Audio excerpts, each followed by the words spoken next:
Escritores já foram julgados em tribunais e perseguidos por religiões. Livros já foram proibidos e queimados. Será que é da natureza da literatura buscar a transgressão ou isso é coisa do passado?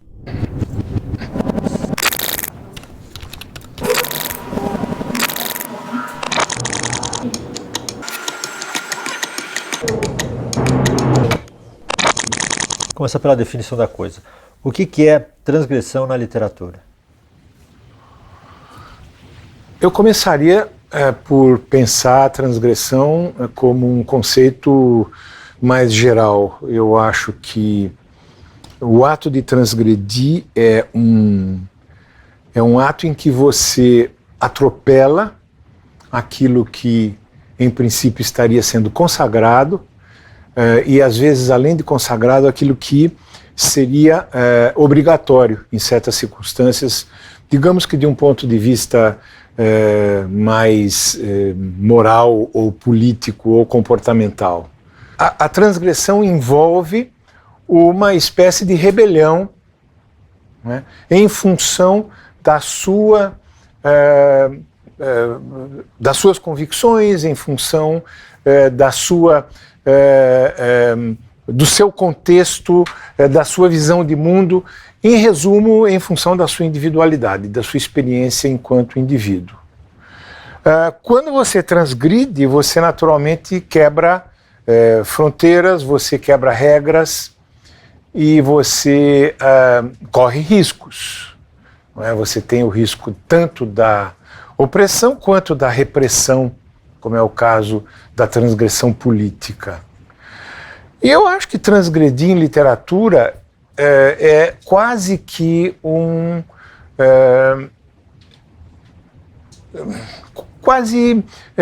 que uma ideia redundante no sentido de que toda literatura supõe uma transgressão.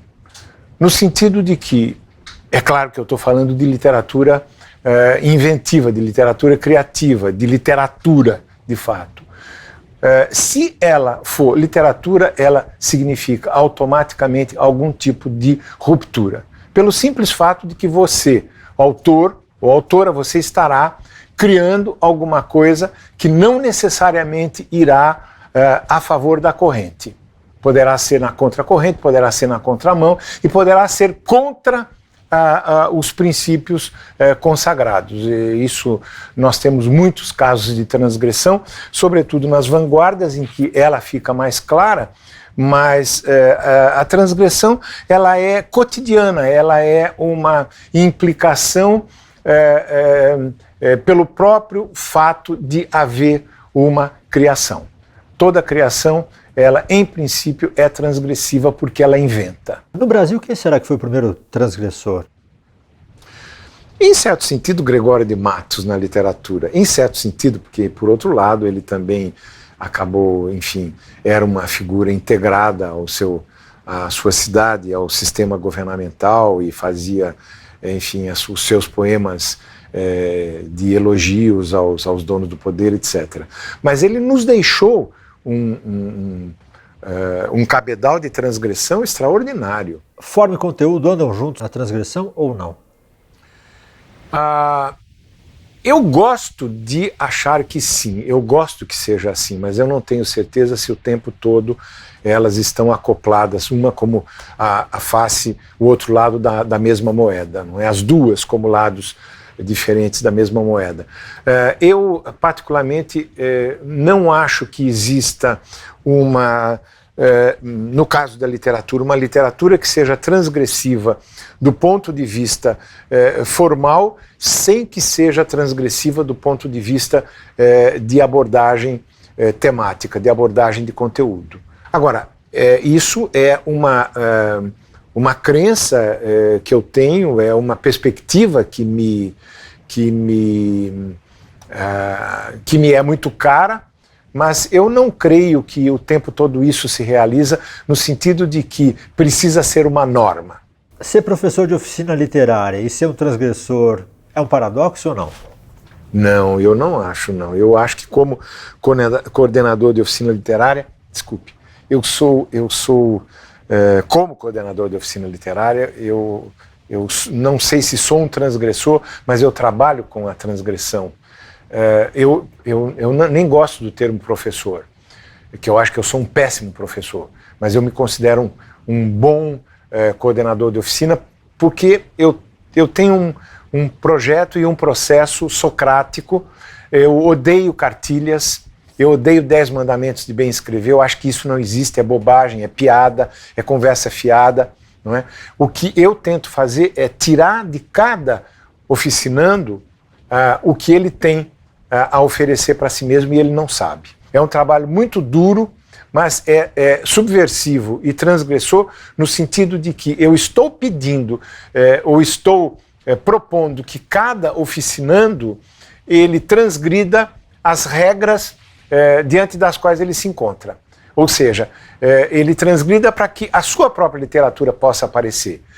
O grau de transgressão que ela terá não me interessa, mas o fato de brotar um texto de caráter pessoal é um fato transgressivo. Não é? Você chegar até a poesia como uma expressão pessoal, ela implica automaticamente num gesto transgressivo. Existe alguma condição sociocultural que favorece a transgressão literária? Eu acho que não. Em alguns momentos, talvez, no caso de um autor do período comunista, ou de autores do período comunista,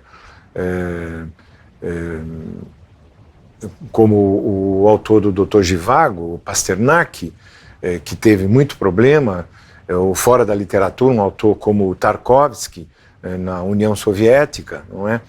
Mas eu acho que não há necessidade disso acontecer. É possível, por exemplo, a transgressão ocorrer num espaço como democracias consagradas ou países desenvolvidos e que têm um desenvolvimento também político e cultural. Eu fico pensando, o que é melhor? Um local de repressão ou um local de liberdade para ver a transgressão?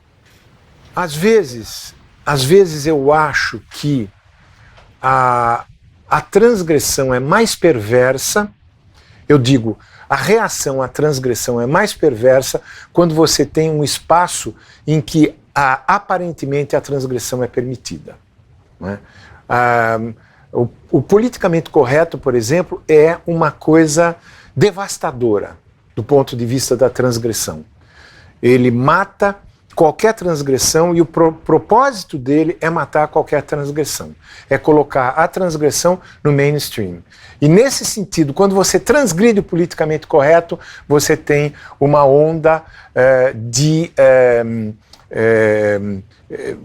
negativa muito semelhante ao que você teria numa sociedade não democrática, por um motivo muito simples. Nas duas situações você tem basicamente um elemento autoritário implicado na definição do que é permitido numa União Soviética e a definição do que é permitido no politicamente correto. Politicamente correto é meio que uma repressão branca. Eu nem acho uma repressão branca, eu acho que ele tem componentes de repressão muito claros. A base do politicamente correto é autoritária. E veja, quando eu estou falando do politicamente correto, eu não estou fazendo um elogio à direita. Eu estou falando de um cacuete da esquerda. Né? Aliás, a esquerda está cada vez mais cheia de cacuetes. O que eu estou pensando é se não existe, do ponto de vista do artista, uma coisa meio que uma transgressão de propaganda, sabe? Ele mesmo se aproveita, se coloca como transgressor. Na contemporaneidade, a transgressividade se tornou uma grife. Ser maldito hoje, você pode dizer que é bacana, né? Ser marginal hoje... Eu me lembro de uma vez na televisão que eu vi uma publicidade de uma calça, de um tipo de calça jeans, e a publicidade era toda montada em cima de uma luta estudantil. Então era importante para você ser rebelde, você vestir aquela calça. Não é? Eu fiquei horrorizado com aquilo, mas o processo é exatamente esse. Não é? O que eu gosto de pensar quando eu me lembro dessa antropofagia da transgressão é que transgredir não é brincadeira. A transgressão é muito dolorosa, ela implica muita dor. Ela não é um baile onde você aparece com uma máscara. Não é? Ela não é uma máscara. A transgressão tem a ver com uma postura pessoal que se apresenta e que nasce a partir de convicções pessoais, particulares, ainda que possam ir contra o mainstream. E nesse sentido, você pode, por exemplo, ser transgressivo num governo, num sistema, num país em que as coisas sejam olhadas como voltadas para o bem da população, como voltadas para o futuro. Tudo isso poderá estar sendo integrado numa definição que é uma definição disfarçadamente autoritária, e às vezes nem tão disfarçadamente. Não é? Então, a ruptura desse mandato autoritário, não é? Ele configura alguma dor frequentemente muito séria, porque ele significa censura nem sempre clara, não é? Ele significa você, por exemplo, cair no silêncio. Há toda uma conspiração, Roberto Piva que falava na famosa conspiração do silêncio, que envolve os transgressores. Não é? Essa talvez seja uma das maiores penalidades, a transgressão. É fazer de conta que ela não existe.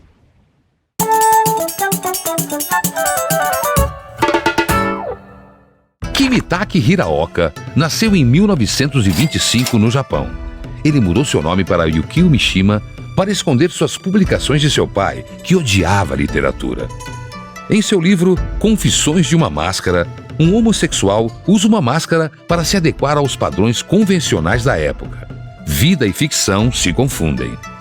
Sua maior obra é a tetralogia épica O Mar da Fertilidade, que usa elementos budistas. Nela, o cético protagonista acredita ver seu amigo de infância reencarnado em várias pessoas progressivamente mais corrompidas e tenta salvá-lo em vão. Essa corrupção é uma metáfora para um Japão cada vez mais ocidentalizado no pós-guerra. Depois de escrever o ritual de suicídio dos samurais em vários de seus livros, Mishima morreu da mesma maneira. Por não conseguir restaurar o militarismo e a antiga virtude, ele fez o harakiri.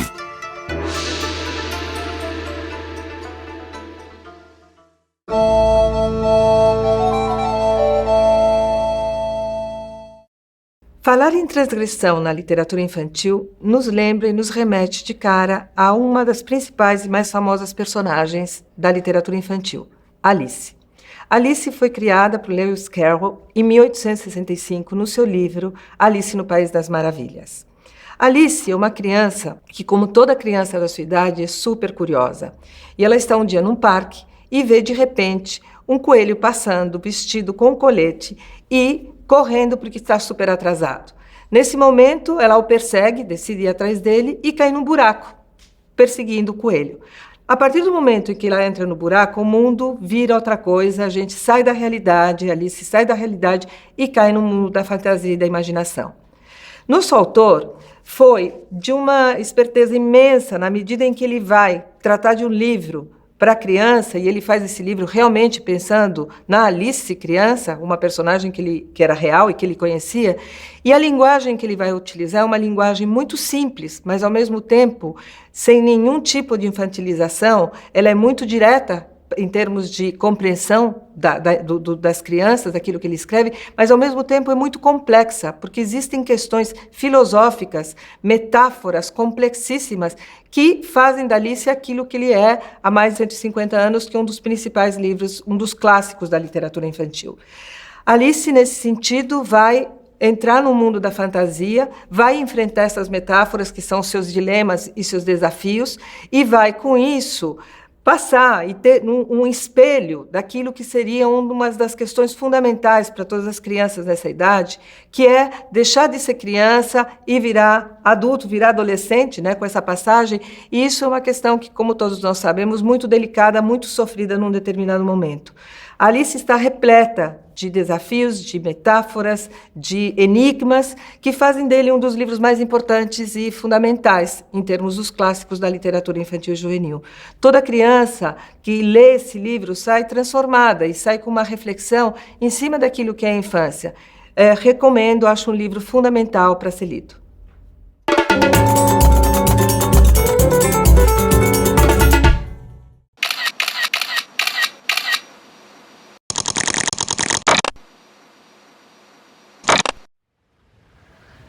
Eu, em geral, preciso escrever no meu ninho, no meu lugar que eu preparei, que é essa confusão aqui, que não me agrada absolutamente, mas é o lugar onde eu escrevo, não é? Muito raramente eu escrevi fora de um espaço que me fosse familiar, ou o meu espaço consagrado. Já escrevi um romance, por exemplo, no Recife, mas eu preciso disto aqui. E com o computador a coisa se tornou ainda mais necessária, mesmo que você tenha um notebook, por exemplo, eu gosto de estar aqui, não é? O mais importante como eu trabalho os meus livros antes de mais nada, eu preciso fazer um projeto. Eu já tive projeto de 90 páginas no Ano em Veneza, não é? Eu precisava, porque era tão complicado que eu poderia me perder facilmente e poderia perder o pé na própria criação. Mas eu preciso fazer esse projeto e eu preciso ter uma disciplina. Eu gosto muito de ter disciplina. Então, quando eu escrevo, já tive livros em que eu escrevia de manhã, depois almoçava, fazia a siesta e continuava escrevendo, ou outros livros em que eu escrevia só na parte da manhã. Mas isso tudo muito organizado. Por exemplo, O Rei do Cheiro, eu tinha essa coisinha aqui que eu não encontrei, estavam os meus horários, não é? Eu acho o ótimo para o meu trabalho de escritor é quando eu me sento no computador e baixa o santo, não é? Eu acho que você precisa chegar a um nível de disciplina tal que você possa trabalhar com a sua intuição quando você pede que ela comece a funcionar. E isso não é impossível, já me foi comprovado para mim mesmo em várias obras minhas, não é, que isso funciona e é muito bom que funcione assim. Não dá para ficar esperando a musa. Eu acho muito difícil responder por que eu escrevo. Eu não tenho ideia. Eu acho que antes de mais nada porque eu gosto e depois porque eu preciso sobreviver da minha escritura. Eu tenho a impressão que se eu não escrevesse, eu ficaria louco. Aliás, eu tenho quase certeza.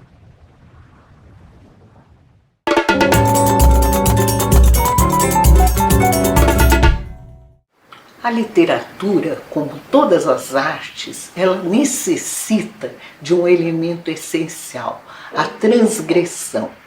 Ou o autor tem coragem de se expor, de se contrapor à ordem estabelecida, aos cânones literários, ou a sua produção é nula e nós nem vamos nos lembrar do que lemos. Eu falo isso lembrando de um exemplo que é O Jogo da Amarelinha, do Júlio Cortázar, que se vivo estivesse, estaria fazendo 100 anos. Ele lançou esse romance quando morava em Paris. Aos 37 anos, ele saiu da ditadura na Argentina e foi morar em Paris até morrer. O Jogo da Amarelinha é uma brincadeira, é como se fosse um jogo em que ele convida o leitor a participar com ele. Tanto que ele propõe, esse livro pode ser lido de duas maneiras, ou a maneira tradicional, da primeira à última página, ou você vai até o capítulo 56, fim do qual há 3 estrelinhas que indicam a palavra fim, e aí você vai continuar a ler segundo a minha prescrição. Eu acho isso fantástico, né? Porque desmobiliza toda a passividade do leitor e convida o leitor a participar desse jogo cujo céu é o limite. Limite para as invenções literárias, limite para a linguagem, limite para os questionamentos da vida. E ele sempre fala: encontraria eu a maga? Isso quem pergunta é o Oliveira, o narrador do livro. E mesmo sem marcar encontros, naquela Paris tão efervescente à época, eles acabavam se encontrando. Por preconizar o amor, por introduzir todas as coisas que ele amava nesse romance, o boxe, o jazz, a fotografia, o cinema, o Júlio Cortázar é moderníssimo e eu acho que todos os jovens deveriam ler O Jogo da Amarelinha, que é um incentivo à criatividade, à imaginação e uma homenagem a um autor que não diferenciava entre realidade e ficção. Tudo fazia parte do mundo dele.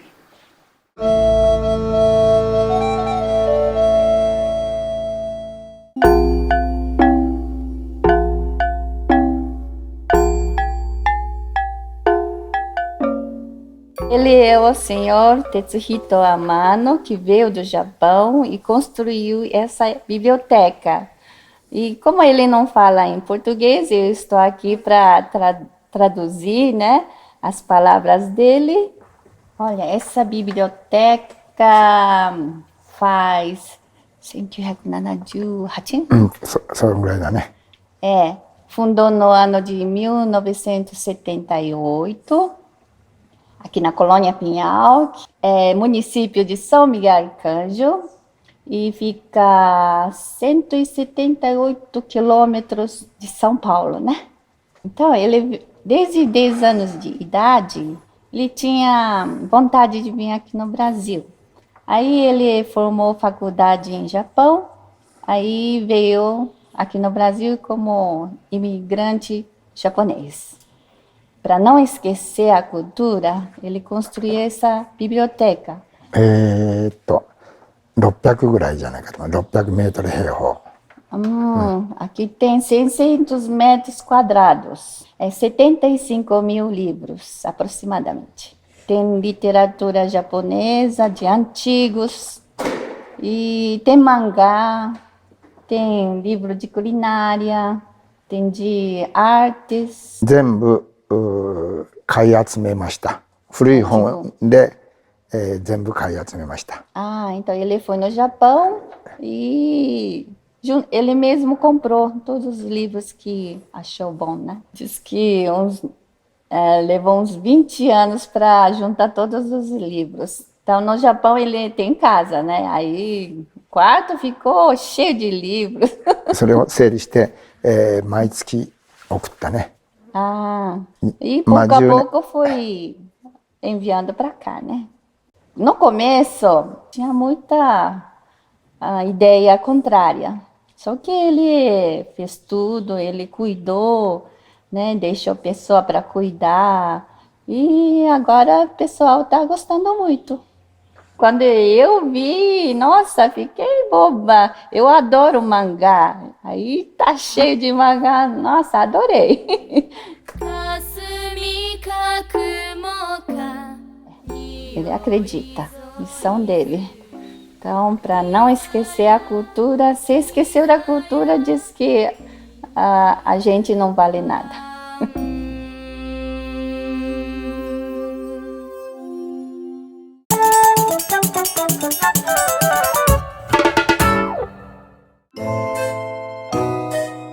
Gustave Flaubert nasceu na França em 1821. Seu grande romance, Madame Bovary, levou-o ao tribunal. A acusação era ter escrito uma obra execrável sob o ponto de vista moral, mas foi absolvido. O livro conta a história de Emma Bovary, que trai o marido para fugir da vida medíocre. É um retrato da incapacidade mental, emocional e moral das sociedades provincianas. Apesar do escândalo, a crítica consagrou Flaubert como um papa da literatura. A partir dele, a linguagem passou a ser tão ou mais importante quanto o enredo. Sobre isso, Flaubert disse o seguinte: a história, a aventura, não me interessa. Quando escrevo um romance, penso em expressar uma cor, um tom. Em Madame Bovary, tive a ideia de expressar um tom cinza, a cor do mofo da existência enclausurada.